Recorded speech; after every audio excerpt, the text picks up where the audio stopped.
Good morning, good afternoon, and good evening to everyone in our audience, wherever you are in the world. I am Doug Sullivan, president of the Arab Gulf States Institute in Washington, and it is my great pleasure to welcome all of you to today's program, which will ask the question, is the I2U2 a partnership for the future or a prisoner of the past? And we are conducting this discussion today in partnership with the Anwar Gargash Diplomatic Academy in Abu Dhabi and the Johns Hopkins University School of Advanced International Studies here in Washington, D.C.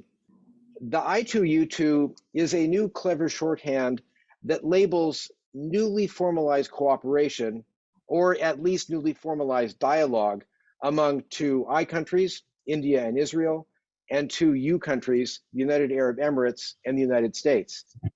To help us unpack this acronym and what lies within it, we have an excellent international panel with us today. You can read the full bios of our panelists at AGSIW's website, but I'll introduce everybody briefly here. Gedaliah Afterman is the head of the Asia Policy Program at the Abba Institute for International Diplomacy at Reichman University, formerly known as IDC Herzliya. Mohammed Baharoon is the director of Bahuth, the Dubai Public Policy Research Center. Afshin Molavi is a senior fellow at Johns Hopkins School of Advanced International Studies Foreign Policy Institute. Ambassador Anil Wadhwa is a former Indian ambassador to Oman. And to moderate today's discussion is Narayanappa Janardhan, senior research fellow at the Anwar Gargash Diplomatic Academy in Abu Dhabi and a non-resident fellow here at AGSIW. So Janardhan, the floor is yours. Namaste, shalom, salam, and greetings to all of you. Thank you, the Arab Gulf States Institute in Washington, for facilitating this discussion, and Ambassador Sullivan for the introductory remarks. Without taking too much time, let me kick off the discussion with a few observations. I think from a state of large-scale disharmony, the children of Abraham are showing signs of cautious harmony via the Abraham Accords. And this has enabled countries like India through the formations like I2U2 and other Asian countries as well to keep aside geopolitical complexities and focus on what they call a progressive and practical agenda of economic development. It also signals, in my view, four other important considerations. One, the world is more multipolar than most countries or experts believe, and that there is a lot more that middle powers are ready to do now to exercise strategic autonomy. And interestingly, with or without the involvement of superpowers. Two, power in the 21st century is not determined by military prowess alone, but conditioned by technology, connectivity, and trade. Three, bilateralism perhaps is reaching saturation point, at least some of us believe so. And multilateralism is not yielding the desired results. So in such a milieu, I think informal, minilateral or plurilateral groupings, which are, I think, informal, they are partnership-based, they're not rooted in ideological alliances. I think these are the sort of groupings that may thrive in the future. And number four, the United States hopefully is waking up to these new realities and seeking to recalibrate its strategy to overhaul its ambivalent policies in the Middle East and elsewhere. And by doing so, it could be reversing the popular perception, or at least attempting to reverse the popular perception that it is disengaging from the Middle East, which has not only hurt its credentials as a security provider, but also its economic fortunes.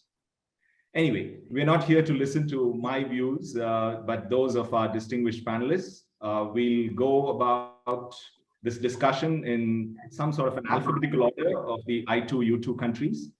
Could I please request all the panelists to keep their response short and sharp to accommodate more questions, especially from the guests who have joined us from different parts of the world. For the guests online, please post your questions in the chat box, and I'll do my best to get responses from the panelists depending on the time available. Let me start by asking a simple question to all the panelists. What motivated your country to join the grouping, join the I2U2 grouping? How does it serve your country's interests? We'll start with India, Ambassador Wadhwa. Critics say that the Indian Ministry of External Affairs is underestimating the gravity of its folly in signing up to the I2U2. They also say that Indian diplomacy is descending from the sublime to the absurd. Such wild swings signal rank opportunism. Your reaction, please. Thank you very much for this opportunity. Let me just first of all say that I haven't seen much of this kind of criticism in the Indian think tank circles, at least perhaps an odd view here and there. But by and large, the I2U2 grouping enjoys wide support in the Indian strategic community. And that's because India is actually gearing towards an era where it sees that regional states should not be overly dominated by great powers, and it senses that it should have a greater strategic autonomy. And for example, in the economic sphere, post its withdrawal from the RCEP, India has been pursuing some bilateral engagements with greater alacrity. It has already concluded an FTA with UAE, an interim one with Australia, with a full SECA expected by the end of 2022. And then its FTAs with the EU, the talks resumed in 2021. The one with UK is expected to be finalized by October this year, and it is being fast-tracked. And on the security front too, India has enhanced its active participation in regional and global forums. So it's launched several trilaterals such as Japan, Australia, France, Vietnam, etc., etc. And one of the most important engagements for India has been, of course, the Indo-Pacific Quad framework. And that's because it sees itself as a country which should have a strategic policy westwards. It's been concentrating a lot in the East, the Act East policy. This is a recent maneuver, despite long-term connect which it had with westwards with the West Asian states since its independence. But the past foreign policy outlook towards the West Asia and the Gulf lacked today's assertiveness. And so what I could say is, in other words, India's old order neutrality towards the West Asian countries, which was primarily seen as a valuable source of energy, of trade and investment, lacked strategic calculations. But now during the tenure of Prime Minister Modi, that has been given a sharper focus. And what has happened is that there's been a changing, geostrategic environment also in the region. So India sees an opportunity to find some new areas of synergy and also be part of the normalization process on in West Asia. So I2U2 adds to this vision. It adds to India's increasing ties with the Gulf states, particularly UAE and Israel, and also its growing economic and defense convergence with the United States in recent years. So I think all in all, it will no doubt, it sees that this process will accelerate the dynamics into what it sees as a new Indo-Abrahamic order. And the new geometry in this region provides India an avenue to look at its West Asia policy with a more action-oriented and a policy structure. So in other words, more room for maneuver and also building outreach in West Asia akin to its approach in East Asia. Thank you, Ambassador. I think that's interesting, as I2U2 being one of the alternatives among other minilaterals for India.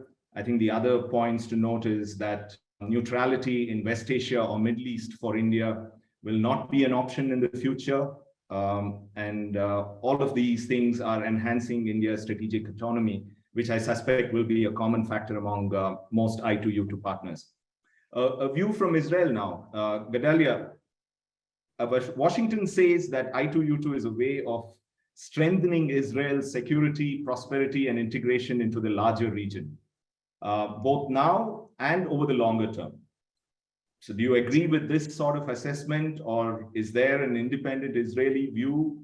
Yeah, I would say, I mean, I don't think there's a clash between what Washington says and what the Israeli view is, maybe a slight difference of interpretation. I think from an Israeli perspective, the I2U2 initiative is a great opportunity, right? It combines the traditional, the old with the new.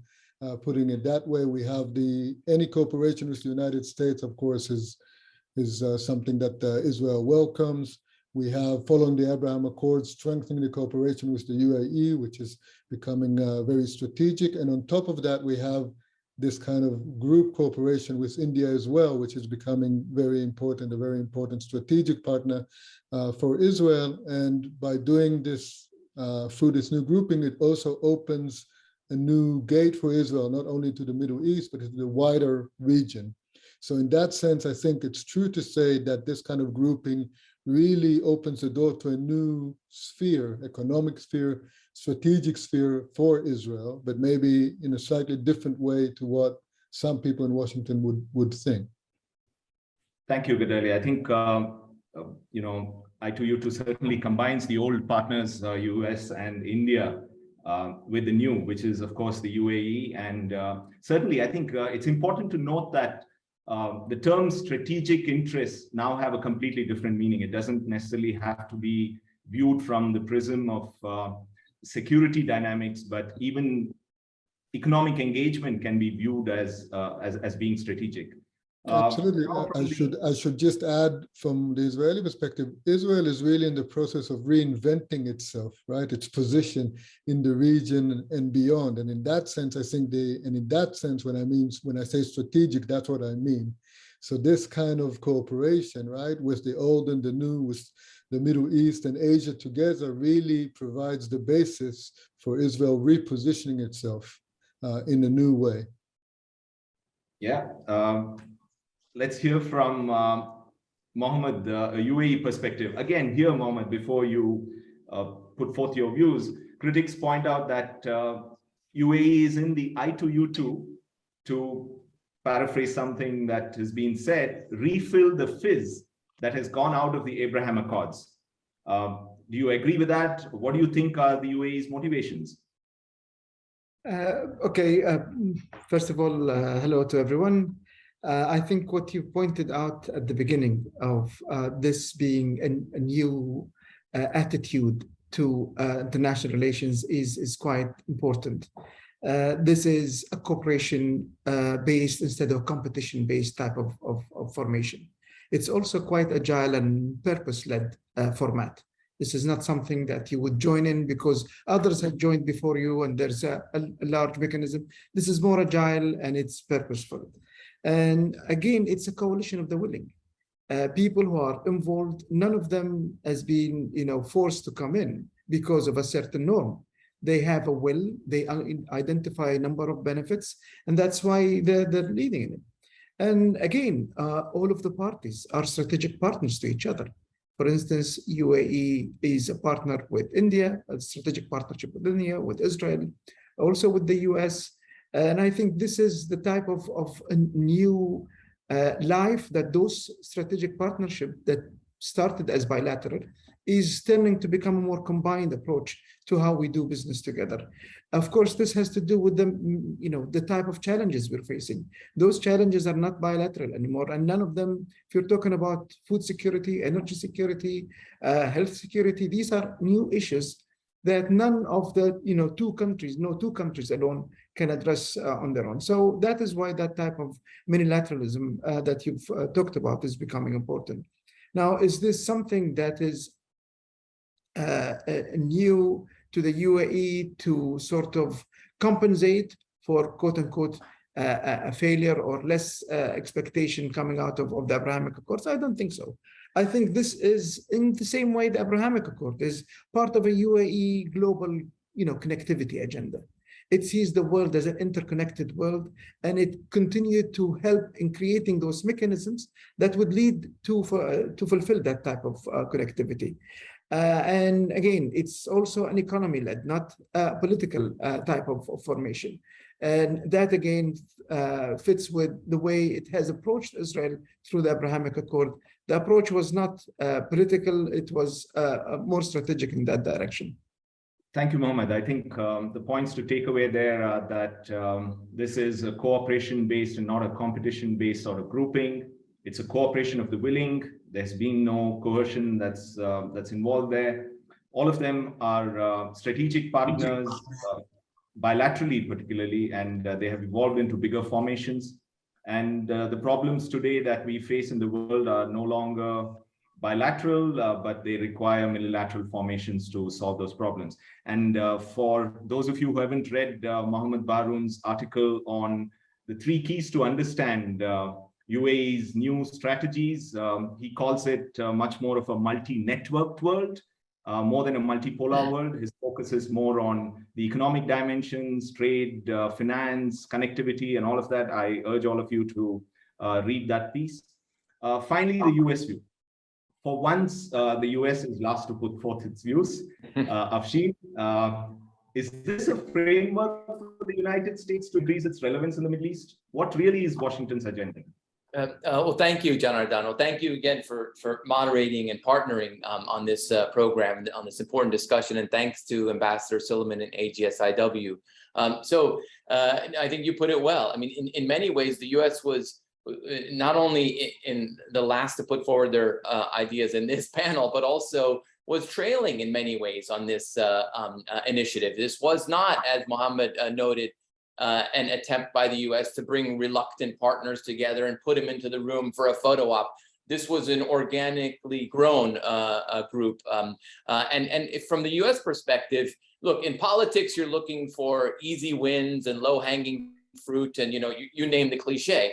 And in this case, this was an easy win and low-hanging fruit for the United States, because what you had was an opportunity to strengthen relationships with allies and partners. In this case, the US-India relationship was a chance to strengthen the relationship. And you always have to add the layer and the context of the US-China rivalry, because that's always in the background of any US foreign policy decision-making. And anything that gets the US closer to India is often seen in that context, rightly or wrongly. And then the US-Israel relationship, again, an opportunity there've been some bumps in the road in that relationship. This was an opportunity to strengthen. And the US-UAE relationship, which had a very tumultuous period a few months ago, here was an opportunity to strengthen, that relationship as well. So it was, in many ways, low-hanging fruit and easy win.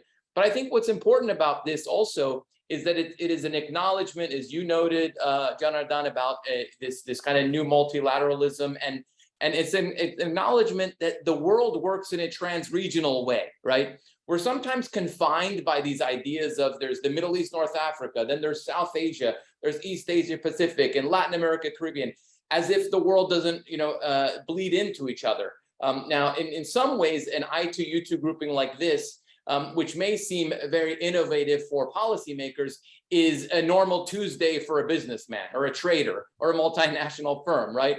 Multinational firms, businesses, they're constantly dealing across, regions.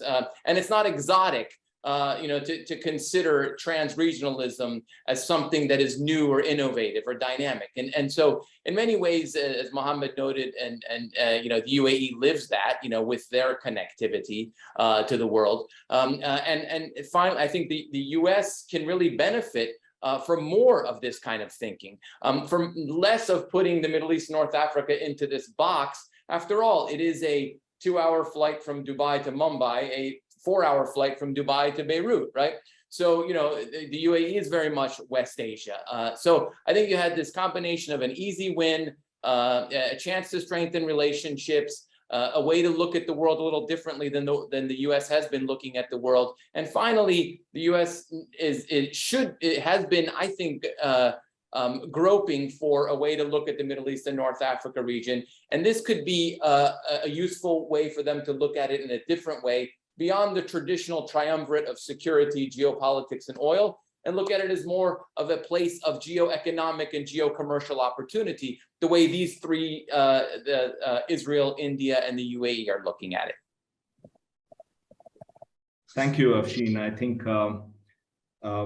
it's important to note the main themes of your comments, which is can't sideline the ulterior motives, but there's definitely a great deal of common sense approach that the US is approaching this sort of grouping, which it can benefit from. The US is also trying to view the world very differently. I really hope so. And I think it certainly will bring benefits if it views the region and beyond the oil, geopolitics and security dynamics that it usually views the world and its relationships with. And Janardhan, just the last part that I mentioned was a hope that they would begin viewing the world in that way, rather than an acknowledgement that they are viewing the world in that way. And that's why I said I really hope so. Yeah, right. Yeah. I think we've started getting some questions. I encourage all our guests to post their questions in the Q&A columns. I'll pick them up in a little bit, but we'll have some questions that are important that we want to add. And in the interest of time, I will pose a few questions, and I think it would be nice if we have just two panelists responding to them rather than all of them. So I would start off with maybe Ambassador Wadhwa. What do you think groupings like the I2U2 suggest about, the trajectory of global affairs? I mean, is this something that is here to stay, or is it just a flash in the pan? So I think global geopolitics has certainly become increasingly complex, and countries are focusing, as you initially pointed out, on strengthened bilateral, unilateral, and plurilateral groupings. These are more informal, they're issue specific, they're ad hoc, without a set of institutional framework or engagements, and that's the key here. So such smaller groupings are finding resonance because they enable these arrangements to flourish through common agendas, common challenges. I would say in today's world, more common challenges than common agendas, allowing for greater consensus and strategic maneuvering.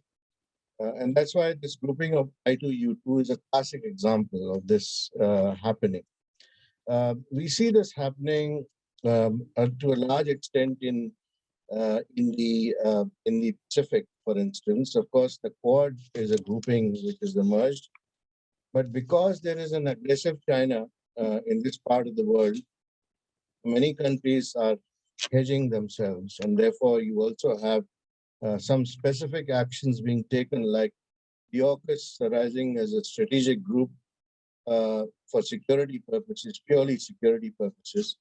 But you also have informal plurilateral groupings which have arisen between like-minded countries. And it's focused, by the way, a lot on this region.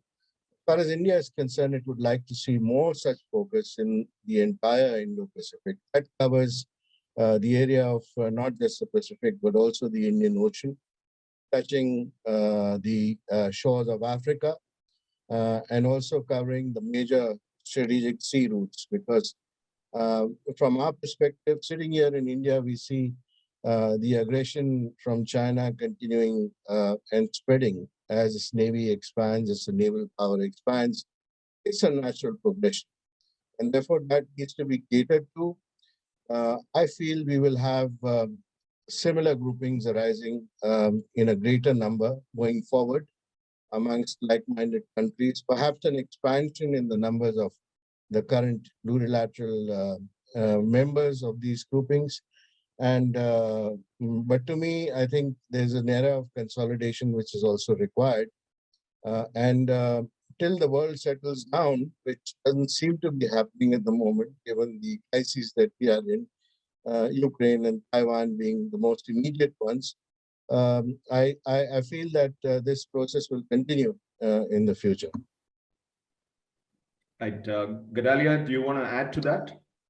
Yeah, just to say, first of all, that I agree. I think superpower competition, I think some of the tensions we're seeing around Ukraine, around Taiwan, is leading middle countries like ours to look for ways to cooperate outside those frameworks, or to be less influenced by these tensions. I think for Israel specifically, this kind of grouping, this kind of minilateral, as we call it, is the perfect, mechanism, because we're a small country. We're trying to find our way in a very dynamic region, in a very dynamic, broader international arena. And I think for us, this is a very, very effective way to operate, to focus on issues that interest us and that concern us in a much more effective way. So, so from an Israeli perspective, I think this in some ways, this is the future, especially when we talk about regional engagement and engagement with Asia. Okay, and to Mohammed and Afshin, we've been talking about this being a development agenda. It's a partnership for the future. They've also identified 6 areas where they want to cooperate. So what among these areas of cooperation do you think are low-hanging fruits, and which of these areas require extra push? I also want to be a little provocative in asking you, can an economic agenda alone sustain this grouping? Or do you think there are any other weak links in all of this? Mohammed? Good. I wonder why you're asking that question in a sense that economic is a weak link. Actually, economy is the strength point of this entire endeavor. That's why it's different than any other grouping that was based on political. I mean, if you look at the perception of the enemy, I don't think the 4 countries have the same perception of an enemy. No, there is no one country that would fit the pattern or the label for a single enemy for all of them. And I think that is, you could look at it as weakness, but I think it's actually a strength point, because it will make us work on areas of cooperation rather than in an area of competition. And I think the only weak link is actually the hard security. If this is a hard security type of NATO type of grouping, I think that would possibly fail miserably. But because it's a cooperation, economically led type of unilateral approach, I think that is different. And I think this is what Afshin was possibly alluding to when he was talking about perceptions, because there might be different perceptions to what this minilateral or quad, if you want. I don't like the word quad because I think it's capable of being expanding very easily. But if we just look at it as part of a competition with China, I think that would possibly not help it. If we look at it as a way of doing things differently, then that might be different. And I think this is a genuine effort by the US. And I say that not because I can read mind of leaders in the US, but if you look at, for instance, the decision or one of the things that President Biden announced when he was in Jeddah, his approach to 5G. The announcement that working with Saudi Arabia in developing 5 and 6G network, there was not the same approach with the UAE when they were asked to either give up the Chinese 5G or lose the F-35 deal. It's a different approach. We're saying we will work with you. We will develop things with you. This would involve knowledge transfer. It's a new approach, and that's what gives me a little bit of hope that this is actually a different way of approaching connectivity in the region and serving not only the US and the region, but regions beyond it. Africa is very important if you're talking about food security, if you're talking about water security. These are very important areas, and if that type of project will not have a yield to them, it will be less successful than it should be. Sure. Afshin? Yeah, and I'm as is often the case, I'm in agreement with Mohammed, and particularly on these connectivity issues. Because we, in so many ways, it's when you talk to people in the region and leaders in the region. I mean, the issues that come up over and over again are prosperity, economic development, and one of the key ways to do that we've seen is through connectivity, particularly the connectivity of transport and logistics and infrastructure. And when you see in a group like the I2U2, it seems to me that this is just a manifestation of connectivity. And what I would like to see is, I actually think there's while these four countries are already engaged pretty robustly with each other, the India-UAE relationship is historic and robust and deep. I mean, the UAE is the second most important export destination for Indian goods. India is the first most important export destination for UAE goods. The UAE-Israel relationship is exploding in terms of trade ties. $1 billion in trade in the first quarter of 2022, which was roughly the amount that they did in 2021. And then, of course, we have the US-Israel relationship. And so when I did some back of the envelope calculations, I came up with about $375 billion of trade among these four countries, right? If you were to take their bilateral trade, you can add them all up. But when you think about it, that's less than what China exports to the United States, right? So there's enormous room for growth in these trade relationships. There's even room for growth in the very robust UAE-India relationship, which is why we saw the Comprehensive Economic Partnership Agreement. And actually, when you do the back of the envelope calculations, you see that India actually has a larger trade flows to the other three countries than the United States does, right? And so the United States can actually grow much more dramatically its trade relationship with the UAE, with even with Israel, and certainly with India. So I think the key here is that three countries came together, and the U.S. was kind of added to the mix here, because and they were already trading with each other. There was an organic nature, and these four have come together, and there's room for growth. And I'm with Mohammed in the sense that maybe we shouldn't be calling it a quad. None of us did, but I'm hearing in some of the press, is this a West Asian quad? Maybe we should think of it as a quartet. Like string instruments. They all complement each other. But I also agree that this group could grow, and it doesn't need to be confined to these four countries. Thank you, Afshin. Mohammed, I had a reason to ask that question, calling economic ties as a weak link, because for 15 or 20 years now, we've been trying to track Gulf Asia relations, which is primarily rooted in economic dynamics. And most people that I met in the Western world never accepted that as being strong enough to bring Gulf and Asia together or closer. Right?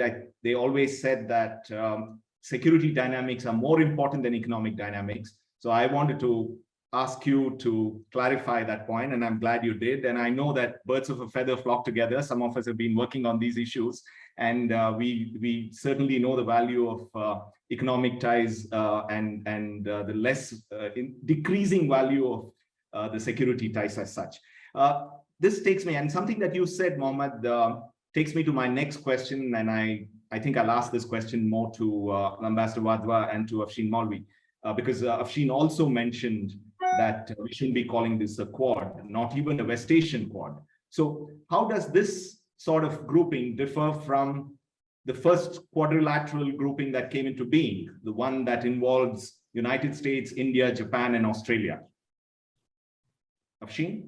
Sure. I think that this grouping, if it gets into geopolitics or if it gets into security and defense issues, each of these four countries has different risk profiles, right? And they're going to have different viewpoints on China. They're going to have different viewpoints on Iran. They're going to have different viewpoints on Russia's war in Ukraine. And then you get into, clashes and conflicts, et cetera. And I just don't see that this is the venue for that. There are other venues for the United States and Israel, and United States and India, or United States and UAE to butt heads on particular geopolitical issues. I just don't think this ought to be the venue for that. This ought to be a venue, if it's going to be successful, it should stick to geoeconomics. It should stick to kind of these global challenges that require multilateral approaches. I mean, what we saw with the first meeting and the idea for these integrated food parks in India, in which the UAE would put forward, $2 billion of investment. Israeli private sector and the US private sector would work together. and this would contribute to food security in the Middle East and North Africa region and beyond, which, by the way, is a crucial issue going forward. You have about 70 million people across 14 countries that are food insecure today in the Middle East and North Africa region, according to the World Food Program. So here's there's a challenge. They put together a potential contributor to the solution. It's small, and I think that's how this grouping will be successful. If we do get into a quad type arrangement, and if the U.S. does try to push this organization towards U.S. foreign policy goals, I think it will begin to break down. Ambassador Wadhwa? I would largely agree with what Afshin said. Frankly, I think the rising Chinese threat was a glue which led to the revival of the Quad in 2017. If you recall, it was a grouping which had come together for humanitarian aid purposes, HADR purposes, back in 2003, 2004. And then in 2008, it sort of disintegrated because that interest waned. But the security glue was the one which brought them together in 2018. None of the Quad members say this, never explicitly stated. And the Quad agenda has expanded quite a bit to at least 14 major areas today. These are quite substantive areas of cooperation. Many of the working groups are working, in a lot of detail over things like vaccine rollouts, on 5G networks, and supply chain resilience, etc., even on semiconductors and on climate change, etc., and how to make our ports greener, etc. So it's a big agenda. The Quad agenda has expanded from the security aspect into the public goods agenda. At the same time, we see a hiving of the security agenda into the Malabar exercise process, where interoperability is given a big boost, in my opinion, and the fact that space capabilities have now been added to the Quad discussions gives maritime domain awareness a very important issue. So the Quad has evolved a lot from what it was, is going to move forward in many directions in the future. Whereas the I2U2 is a very nascent organization. It's come together primarily because of economic interests, and that's the glue which holds us together. It's not the security element. Now, of course, the threat perception of the United States and India, to a certain extent, vis-a-vis China, is different from what it is as far as UAE or Israel is concerned. Because as far as these two countries are concerned, there's a development and cooperative agenda with China, which has happened in the not so recent past. So obviously the interests differ there. And if you concentrate on the security agenda for the I2U2, not much of headway is going to be made. There are also other regional players like Iran, which come into the equation. And partners in the Quad have, or in the I2U2, have different equations with countries like Iran as well. So I think the two projects that have been agreed upon in the first meeting is really something which is very concrete, something which the Quad has not been able to do despite enormous amount of discussions over many sessions. And if these succeed, they will be demonstrators of what economic cooperation can achieve in the region. Now, of course, the I2U2 also has a fairly large agenda in terms of, if you look at the joint statement which has been issued, you have a number of areas that have been added to what has been already identified. How they will take this forward is going to be very important in terms of bringing their efforts together. I would suggest that my opinion is that it should focus on selected issues to begin with, so that it succeeds in those areas, and then it can build that confidence and the trust to move forward in all the areas that it has identified. Now, food security and hybrid energy are very good areas to work on. Obviously, these were prepared in advance, and they were not suddenly unleashed or announced.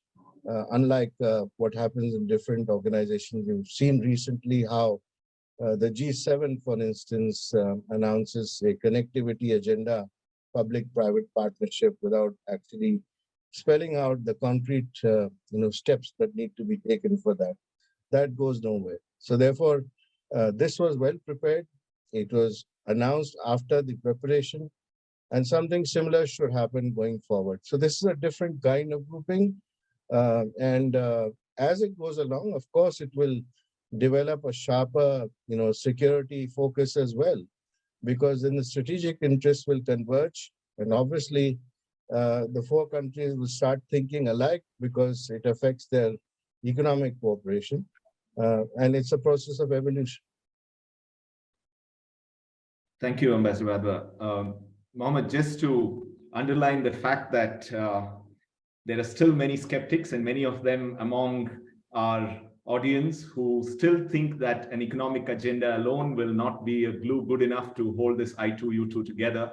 Most of the questions that are coming in already are asking about the geopolitical issues more than the geo-economic issues. So just to mix it up, rather than just go on with my questions, I think I will take the first two questions, which I think will be good for all of you to answer, and that's by Robert Friedman and Wayne Deng, and both are to do with the India-Iran relations and how they will impact the India-Israel ties, and how it may also impact the Indo-Abrahamic relations. Your thoughts on that, please.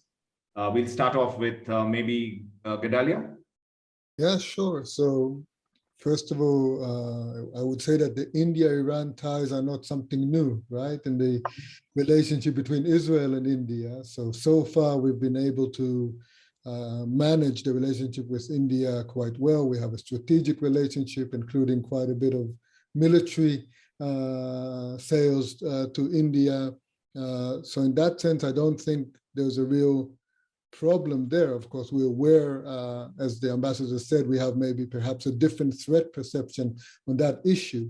But I think actually cooperating on these regional issues together, on these economic issues, broadening the scope of, or the potential of our cooperation, and changing the nature of our cooperation with India through regional cooperation, I think is something that's a good thing for the Israel-India relationship, and really removes perhaps some kind of a glass ceiling that we've seen so far, especially in the economic relationship, right? So we've had a good relationship with India that has been developing quite quickly in recent years, but still economically, it's been relatively modest. And I think we mentioned the CEPA agreement between the UAE and India, and there's a similar agreement between the UAE and Israel. I think, for example, if that becomes a trilateral agreement, or if we want to be really ambitious, make it an I2U2,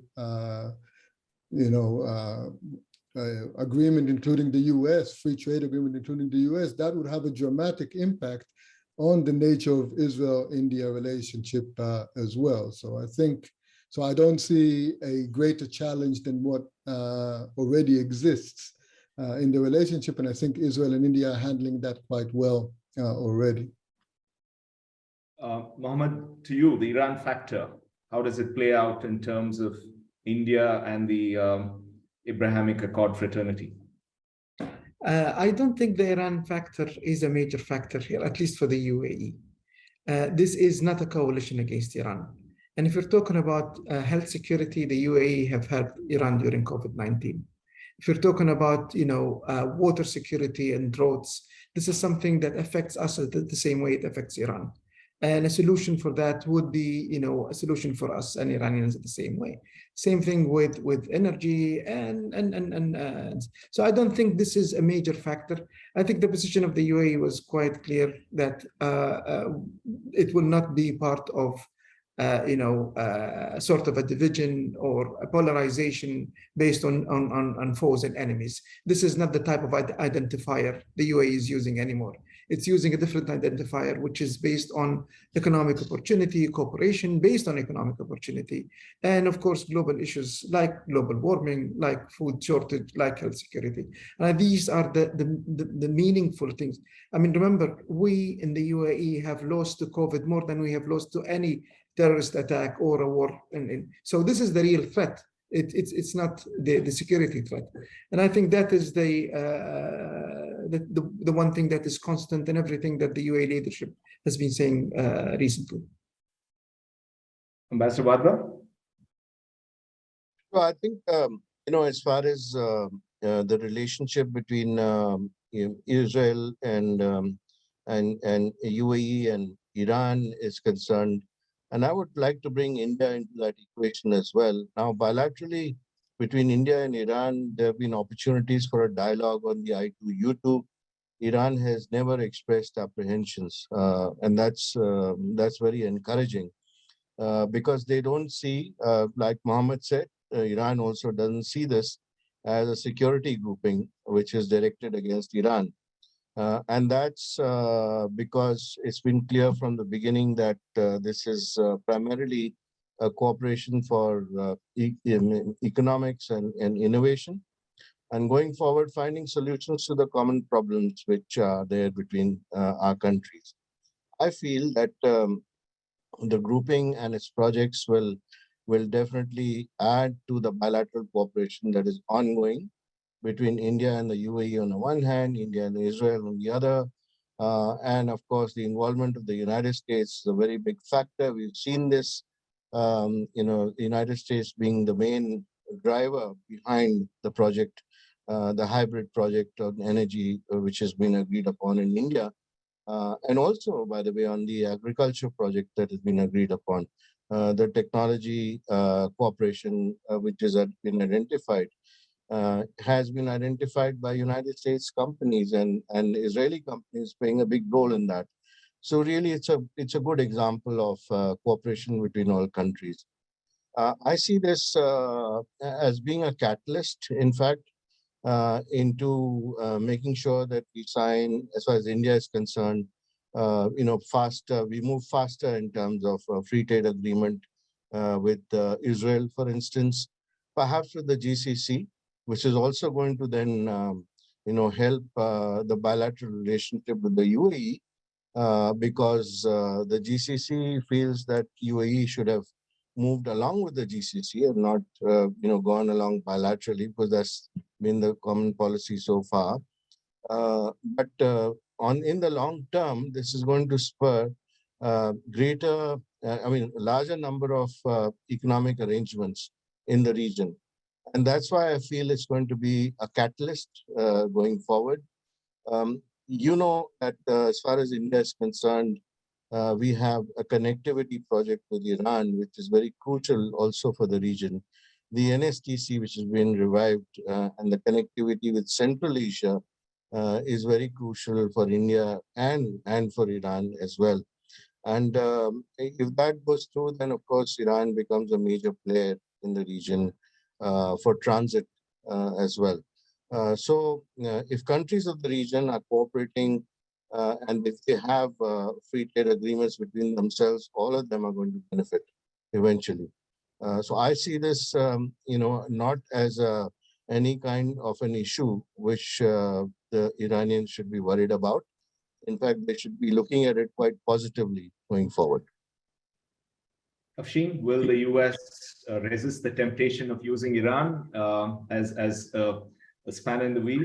I think there's always going to be a geopolitical context, or a geopolitical shadow, even when you try to put together a geoeconomic grouping. And I think, as I noted in my opening remarks, that with so much viewed in the U.S. in terms of the U.S.-China Cold War, you can check the Excel spreadsheet that this I2U2 grouping fits within that, and we can point.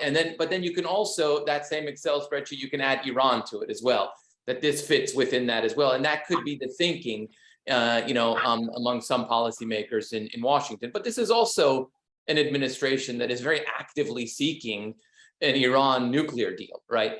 So this isn't an administration that is very actively seeking to build coalitions of the willing against Iran the way the previous administration was doing. And so I think that's also an important part of the context today. And then more broadly, when you see these, the I2U2, as a few of my colleagues noted, I mean, this is a grouping. It's new. It doesn't, but Israel, India relations exist separate from the I2U2 grouping and have existed separate, in the UAE, India, UAE, US, and we've seen these tensions before over China, and we've seen these tensions before over Iran, and we've seen these tensions before over a lot of these different issues. And there are many venues in which they can discuss those tensions. The way I see the I2U2 is a venue that can be potentially free of some of those tensions. And then more broadly, we're seeing other groups forming in the region. There's the East Mediterranean Gas Forum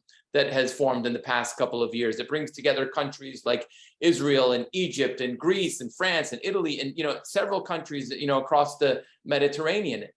There's the Negev Forum as well. And so we're seeing more of these, what you referred to, Janardhan, as these mini-laterals, these small groupings of coalitions of the willing coming together on shared ideas, but they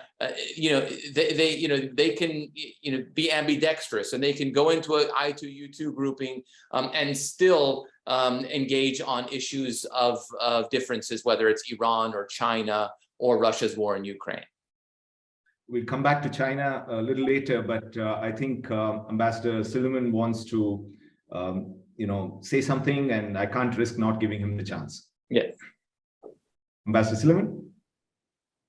The honest answer is I'm looking at some of the other questions, and I like the idea that Afshin just threw out, that there is perhaps a geopolitical or geostrategic shadow in the perceptions of all of the partners of the I2U2. Certainly for Israel, how this grouping might be used economically, politically, or in other ways, looking at Iran.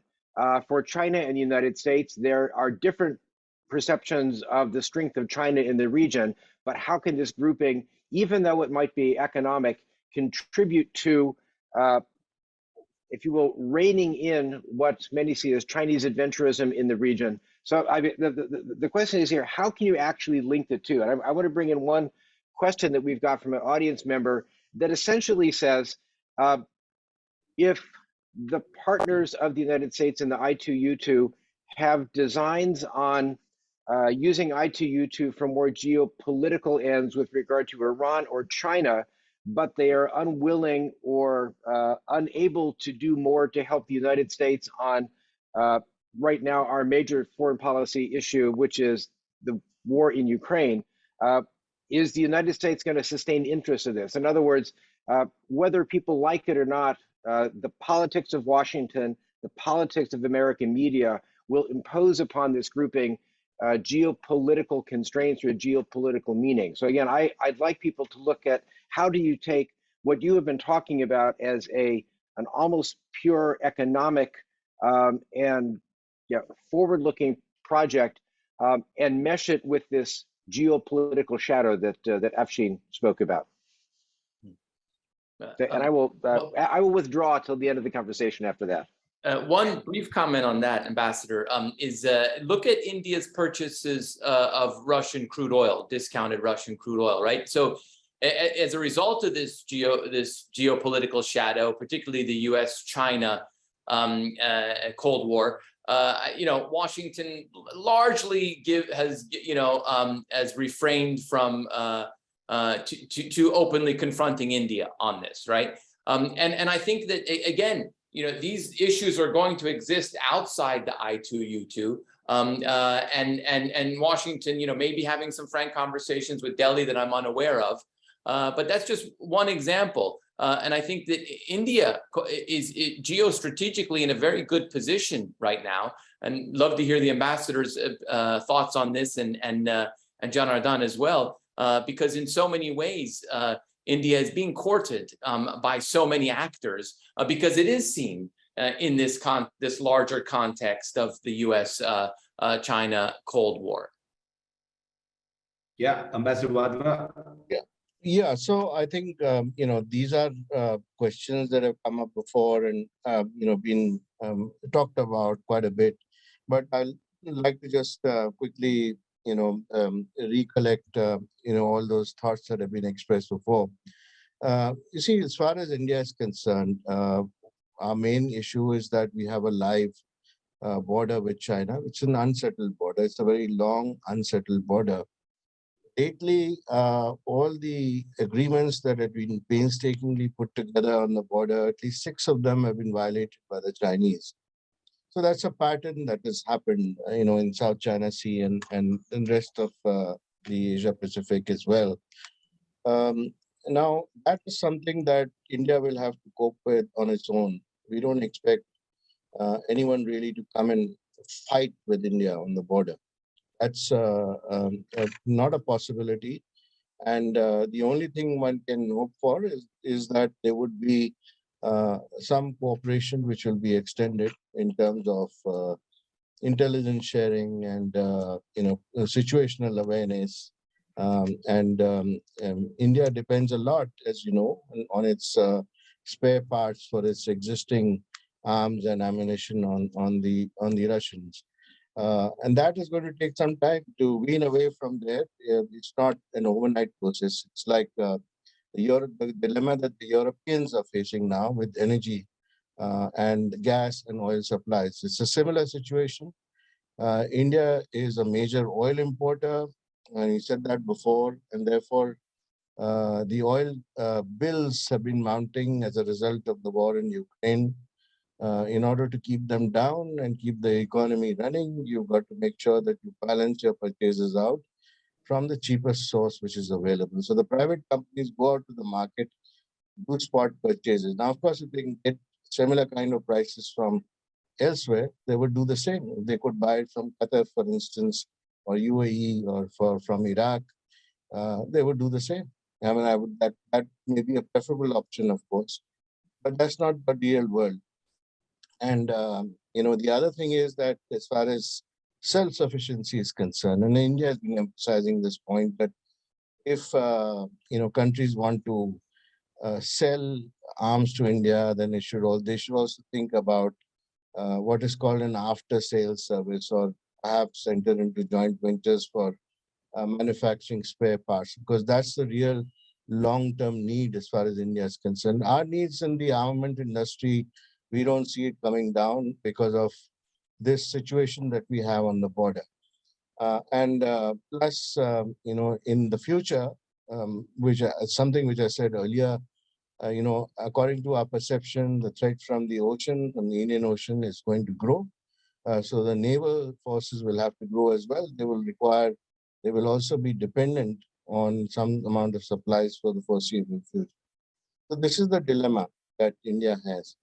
Our relationships with the United States and countries in Europe have grown quite well, and I would say that in recent past, the emphasis on the policy on Act West, which is with the Gulf and rest of the countries in West Asia, has also been advancing quite rapidly, especially on the defense side and the situational awareness side. We've started doing exercises with countries in the region, which was not the case before. We've also looked at strategic issues in greater depth. There's much more cooperation in counterterrorism, which was not the case earlier. So it's an all-round development along with the economic development. Now, if you call that, India being in a situation which being ported, I think it's a natural development of the process that has happened. But ideally speaking, India would like to stand by the principles of a free world. And we've said that on many occasions. We've said that we stand for a rules-based order, and that's what we desire. But on the other hand, you've also got to look at what the constraints are in a real life situation. And I think that dialogue we've had with our partners like the United States on quite a few occasions. And I think there is some understanding which is there on that respect. Mohammed, I told you that there are a lot of skeptics and you will have to convince them. Go ahead. I think you did the convincing, Janardhan, when you mentioned the relationship between India and the UAE, which is purely economic, and the way it has grown. You could say the same thing about the relationship between the UAE and China. it has grown on economic basis. There is no equipments, huge equipments, both from China. There are no drills. There are no war. We did not fight a war with China nor with Russia. We did that with the US. We did that with the NATO. Well, so the element of security is not the only element. And I think this is possibly why that relationship with China, for instance, has grown so far, because it has involved not only trade, it has involved knowledge transfer, high tech, things that we couldn't do easily with the US. And I think there is a comment in one of the questions from James Kramer. I think it's very important one, because he talked about the silos within the US government. And the difficulty for interagency to start working with. And maybe that is why the US contribution to the I2U2 was through the private sector, because it was easier to mobilize than the government sector. I mean, these are the type of problems that have hindered relationship with the US and also with Europe. Knowledge transfer has been a huge issue for them. It hasn't been, not for Korea, not for China, not for other countries, Singapore as well. So I think that is the new type of understanding that the major challenges of the world will need to be done through technology. If we put major impediments in front of knowledge transfer, we will always have to suffer. On a positive note, if the US is considering how China has become so relevant to so many countries in the world through a program or initiative like the Belt and Road Initiative, maybe this type of unilateral, which is very capable of growing, could become one of those ways in which it can become relevant to the whole region. And Dr. Janardhan, you and Gedaliah know that we've talked and wrote about this collectively, the idea of using blue economy as a backbone for this type of initiative, because it is something solid. It can involve a number of countries. It will tick all of the boxes, possibly without even the box of space. All of them can be addressed through blue economy. And that would give the USA a chance to become relevant in this region, not only for the three countries, but for the wider region as well. Can I add something from my perspective? Yeah, absolutely, Gedaliah. Yeah, so just to say from an Israeli perspective, of course, Iran, is a security issue, right? No one's denying that. But the issue is whether this grouping is the right grouping to deal with it. As I mentioned in the beginning of the conversation, this grouping represents a real opportunity for Israel to reinvent its positioning both in the region and in the broader sense. And that's in many ways, I think, more important long-term than the Iran issue. Right, so even from the Israeli perspective, that's not the goal of this grouping. I think through economic cooperation, through creating new economic cooperation that doesn't exist today, Israel strategically, if you like, or even on a security level, positions itself in a much better positioning. And Ambassador Silman mentioned the issue of the war in Ukraine. I think the position, of all the relevant US partners in the region on that war should be, or was perhaps, a wake-up call for the United States.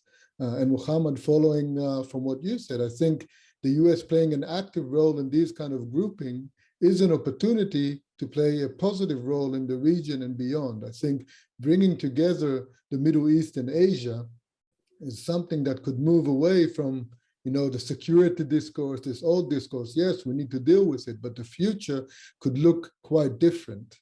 And the US, I think, has a very important role to play in it. So we talk about this geostrategic shadow, Afshin, but I think it's time to use this kind of grouping to change that shadow, to change the shape of the goals that we're trying to achieve. And that's perhaps something that we should also try and do together on the think tank level as well, to try and change that discourse, because I think the potential really exists there.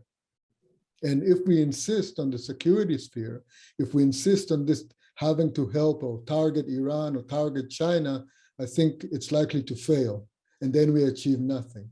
But if we focus on making this as practical as possible, achieving results, achieving more cooperation in the region, then we can really start changing the dynamic in the region, bringing Asia and the Middle East closer together, as I said, and creating a new reality. And that's, I think, it's perhaps a little bit ambitious, but I think we should be ambitious in our goals. Janardhan, if I can add 2 points very quickly. I don't think we should only hope that the US changes. The US has changed. The fact that the I2U2 has been signed after the war in Ukraine is in itself a proof that the US is not only thinking in that way. It didn't say, no, I will punish India and the UAE for their position on Russia, and I will not sign this. It is showing maturity in the way, and I think they're looking at the longer term, which is a very welcome approach from the US that we haven't seen for quite a while. Yeah, and I think you answered the question that was posed earlier in terms of why should the US really be involved in this when all the other 3 countries, the partners in the I2U2, are really not siding with the US when it comes to the Ukraine war or many others. I think we need to do a lot more of writing a lot more of these sort of webinars to at least turn a few minds in favor of economic engagement rather than just rely on security engagement. But we'll take that up later. And I think this also answers one of the questions that has been posed here, saying that aren't we more preoccupied with creating new acronyms with little substance to show? For example, the B3W, which is Build Back Better World, has delivered very little, and we are still moving from one crisis to another. I think we have enough in I2U2 already. I mean, within a very short span of time, in 6 months, you've had a virtual summit. I think that itself speaks volumes in terms of the motivation behind this sort of formation. I think we also have had a 2.3 billion deal that has come about from this. There's enough already on ground to suggest that this can sustain, at least for now, in terms of economic engagement, and we don't have to bring anything along. The next question, I think, is I don't know, Mohammed, I think I'll pose this to you. It was more in terms of a comment that I made, a critic's comment in terms of saying, is this a way that the UAE is trying to bring some fizz into the Abraham Accords? It was not, I don't think that's the ground reality, but Mohammed, if you differ, please go ahead. How can, why has the fizz gone out of the Abraham Accords? How can the fizz be brought back, if at all it's gone off? Well, I'm sure Gedaliah would also contribute to this, but from where I sit, the fizz did not go out. And actually, until now, if nothing, the fact that we've seen more involvement from the US on the Abrahamic Accord is an indication that this is going further. The fact that we've seen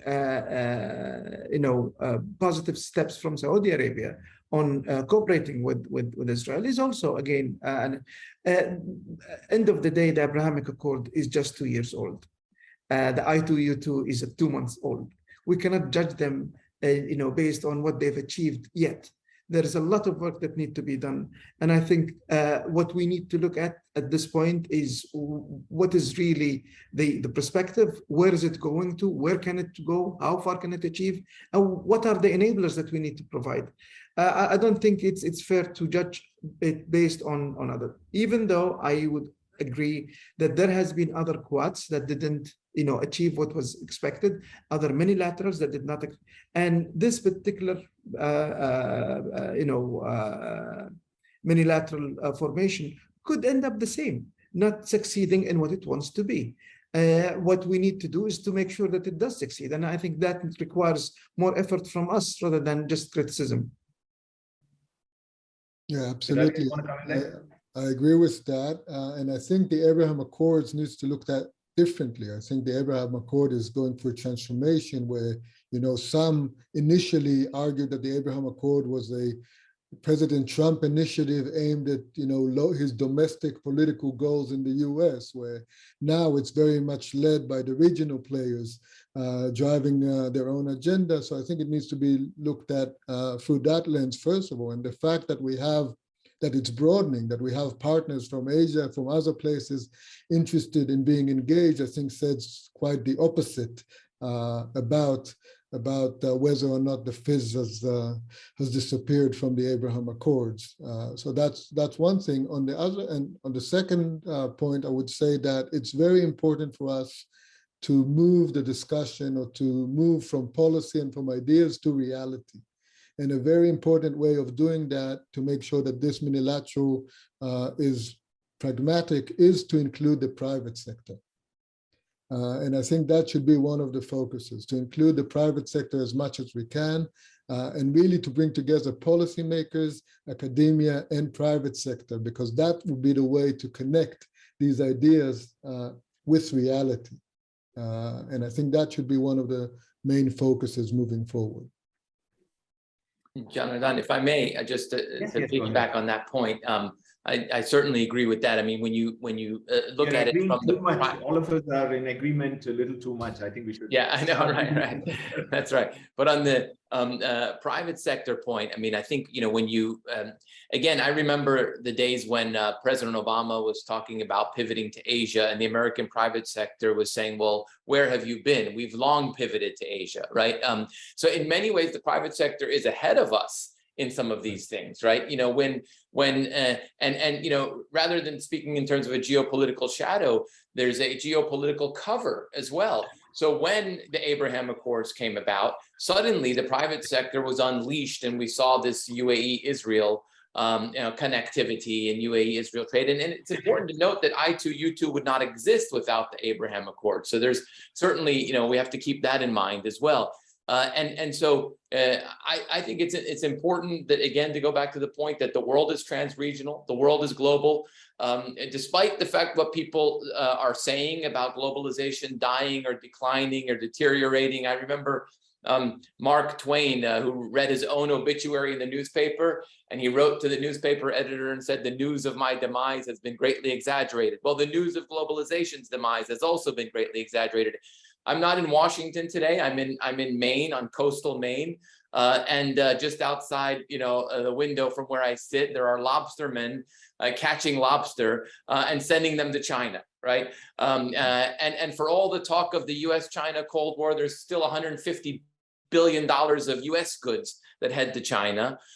There's, you know, still a whole lot of you know, Chinese students in the United States. There is still a robust U.S.-China trade relationship. And I think that the more we remember that, and the more we actually not only bring the private sector to the table, but follow the private sector and see what they're doing, I think that we'll have a better idea of how the world, to Gedaliah's point, how the world really works. Tough to convince people that bread is more important than the bullet. Everybody. That's right. Yeah. Yeah. The next question is from Gopi. I think Gopi's question's been partly answered. It's addressed to Ambassador Wadhwa, basically about elaborating a little on India's doctrine of strategic autonomy and how this caters towards Israel, Iran, and GCC. I think you've partly addressed it. If you have anything else to say, Ambassador Wadhwa, you can add to it, or we could move on. So all I'd like to say is that there is a certain shift, as I said earlier, in terms of India's outlook and its foreign policy in today's circumstances, where we look at issues as they arise and how they affect national interest. So in that respect, whether it is India is part of many plurilateral groupings, as we all know, with different interests, by the way, and but that's something which is not to the outside world. It's very difficult to comprehend as to how you could actually be part of so many different groupings, yet have a common kind of interest. But that stems from the fact that India looks at issues on its own, on their own merit. Each issue is looked at separately, and how it affects the interest of India. And that's an evolution. We were talking earlier about what is the trend in the world today. Unilateral groupings, plurilateral groupings, smaller groupings which are easier to manage without formal structures. They all give space to countries to maneuver themselves in difficult times. And that's, since we are facing difficult times, that is the policy that India has followed. Now, as far as the GCC is concerned, there's been, as I said earlier, a positive evolution, and a very positive evolution, I would say, in terms of outlook, in terms of of positivity in the relationship. So while earlier the concentration was on the diaspora in the GCC states and the larger Middle East, it shifted from there to things like food and energy security, in also focus on defense and diversification into a number of bilateral cooperation areas which did not exist earlier. As we go forward, we'll see much more of this. And I think space is one such instance where we hardly had any cooperation, but we're talking a lot about that in current times. Right. Thank you. I think Ambassador Silliman wants to come in on this. To be honest, Janardhan, I would rather hear from the panelists. I'll come in at the end, but please continue your round of questions. I will tend to be the devil's advocate and turn your conversation in the wrong direction. So please. No, go ahead. I think it's important that as I said, we are far too much in agreement. We need you to disagree with some of our views. Go ahead. Well, here's one of the basic questions that I have as an American looking at how this group is going to be productive for the interests of the United States, which is what I did for 35 years before I started thinking more broadly about the world in a think tank. And I look at the opportunities for the United States in this grouping, and it strikes me, as you have said, and particularly as Afshin pointed out, and one of our questioners pointed out, the United States government does not control our economy except the broad outlines of the economy. And the opportunities about which you speak in food security, water security, renewable energy, space cooperation are going to be pushed forward largely by the American private sector from the part of the United States. Israel will be a mix. I think the Emirates will probably be a little bit more government directed, but there's a lot of private sector money. And for India, so for the Emirates, but for India, there will be a mixture of government and private sector.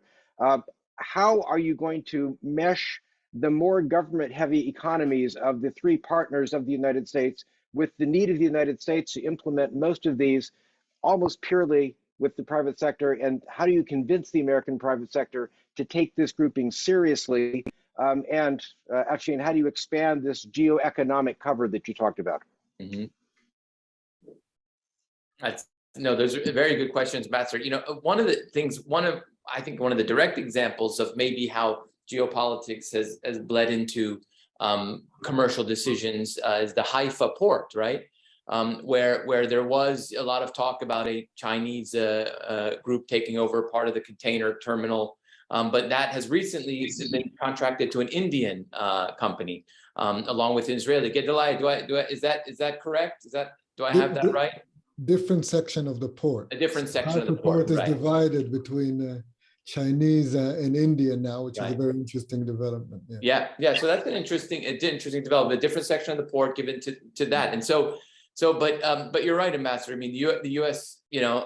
Government doesn't control the U.S. private sector. So then we get back to what has the United States been doing in the UAE in general, and in India in general, and Israel in general. And I contend that the U.S. private sector can be doing a lot more with all three economies. Because when I did my back of the envelope calculations and I saw the trade numbers and I saw the investment numbers, I saw that there's a lot of room for growth there. How does the U.S. government get involved in that? Well, as you know, Ambassador and others, on this call will know. I mean, there's a whole variety of tools. There's a risk insurance cover that the United States can provide, and there's other sort of incentives that the United States can provide. But this is one of those things that in many ways we have to probably accept is out of our control, meaning U.S. government, and the private sector does have to be simply unleashed, and it is going to be untethered, necessarily from the U.S. government.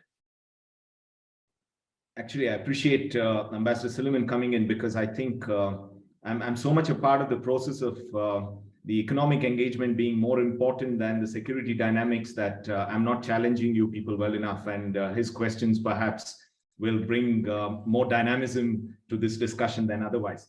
The next question is, of course, about the trickle-down effect in terms of the impact of I2 in the neighborhood. Which other countries do you think will come on board, and why? Is there enough commitment, focus in leveraging this framework to raise the prosperity in the neighborhood and in the region? And this is by an anonymous attendee. Go ahead.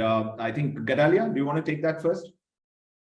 Sure. I mean, I think, first of all, it depends on the success of the grouping, right? If I2U2 shows quick successes, then more countries would be enticed or encouraged to join. I think just from our own discussions and things we've been working on, I think countries in Asia like Japan, like South Korea could be natural candidates to join, but also Saudi Arabia. You know, if I want to be looking into the future, I could think about even countries like Indonesia joining. So there's a lot of potential, I think, but it depends on how we actually make it work. And it depends on the projects, because at the moment, the I2U2 is focused on projects where all 4 countries participate in. So would we have projects where we have, 8 countries participate, but we break into groups for specific projects. And that's, I think, some of the modalities we could think about, but I definitely see potential for other countries joining, either sort of on an ongoing basis or for specific projects. Yeah, how about Mohammed coming in with which other countries may come into this fold? I think it's quite an interesting concept, this idea of that was posed in the question about how's the regions going to be involved. If we're talking about a food corridor, we cannot ignore that the food corridor should extend all the way to Africa.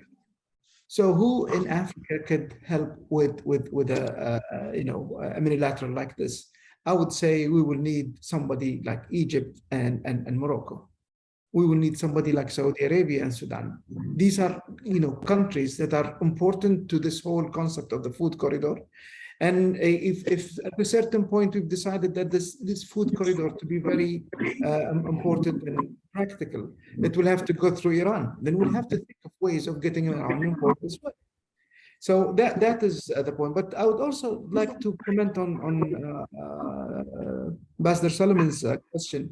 And I would say that at this point, the UAE is not only government, that it's got a lot of private sector that is owned by the government, but it's operating privately. Dubai Ports World is one. Emirates Airline, who have just launched the largest in the UAE, utilizing technologies for food security. These are examples of actual initiatives that can spread out in many. Of course, if you look at what's happening with the project between Jordan and Israel, the electricity for water, it has got a government cover, but there are private sector who's working on it. So I think there is enough flexibility within the UAE to maneuver around. It doesn't have to be only government led. Thank you. I think we've got about 5 minutes, and I have maybe 1 or 2 more questions left. Ambassador Wadhwa, a quick question on the Food Security Corridor Initiative. If you can just briefly respond to that question by Martha, please. Yeah, so I think, first of all, we have to consolidate what we have at the moment. And if we succeed in the project that we've agreed upon in terms of the partnership in India at the moment, which will provide guaranteed access to West Asian markets as far as food is concerned, then we can also think of similar kind of projects, and this time in reverse, possibly in one of the partner countries. And I would say that UAE is very much involved in food security projects in the past. And we should really think about setting up a reserve food hub in the UAE for the region, for the Gulf, for example, because that will be a very important project. Almost all countries, all GCC countries are looking at that issue very, very seriously. I know that India is talking to countries like Oman. India supplies a lot of food to Qatar, which is also looking at similar possibilities. But the technology is much better advanced in the UAE, especially the hydroponic technologies. And really speaking, UAE is a major transit hub. It's a trading hub for the region. So let's consolidate that.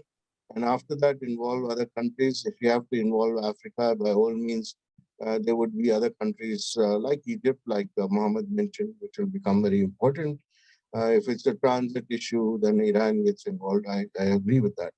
But for me, consolidation first, and then after that, we have to look at how we can expand this.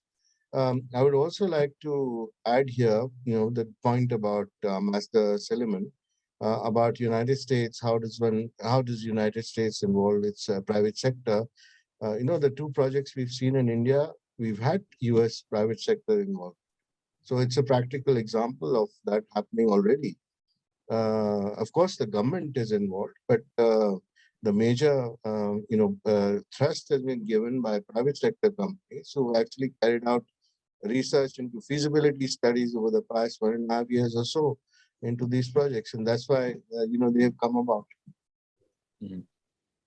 Thank you, Ambassador Wadhwa. I think, Mohammed, the next question is to you, and you can perhaps touch on the food corridor initiative as well.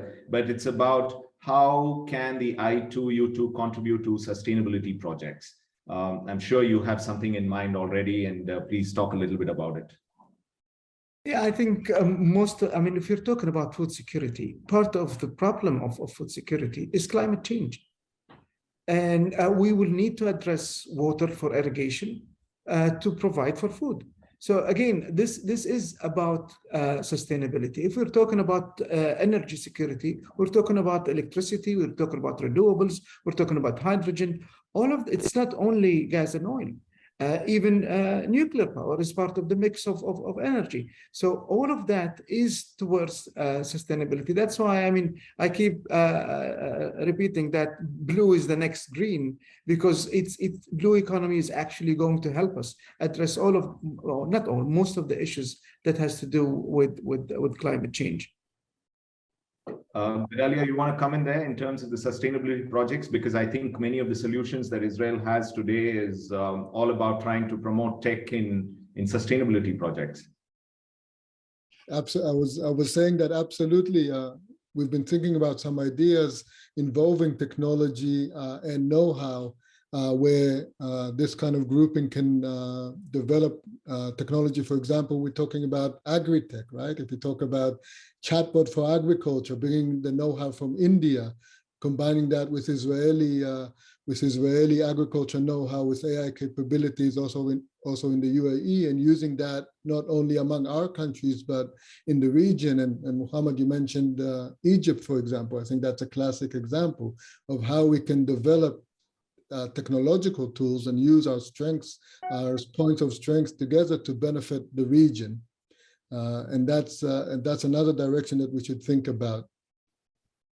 Fair enough. And I think the short answer to the last question there from Lawrence is no, not yet, but perhaps in the future we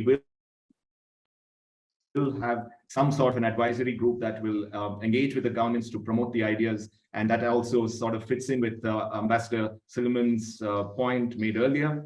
There's nothing more, but I think there are enough countries in the region, in the neighborhood, which would prefer engagement purely on the economic dynamics and not bring in the security dynamics at all. I think the I2U2 can try to make use of that, build on that momentum, and perhaps for once try to set aside geopolitical issues and focus on the geo-economic issues, because I think the solutions to many of the problems that we have in the world today arise from there. I know I'm sounding like I'm living in a dream world, but the point really is that we're going to have more solutions come out of there than otherwise. I thank all the panelists and leave Ambassador Silliman to speak the final word. Well, I must apologize for coming back in uninvited this time to close the conversation out because we have run out of time. I think that the conversation has been fascinating because for me, the idea that the trend of minilateralism is based on the fact that a number of countries are beginning to reevaluate their identities, look at trans-regional linkages, not traditional boxes that foreign policy has been in.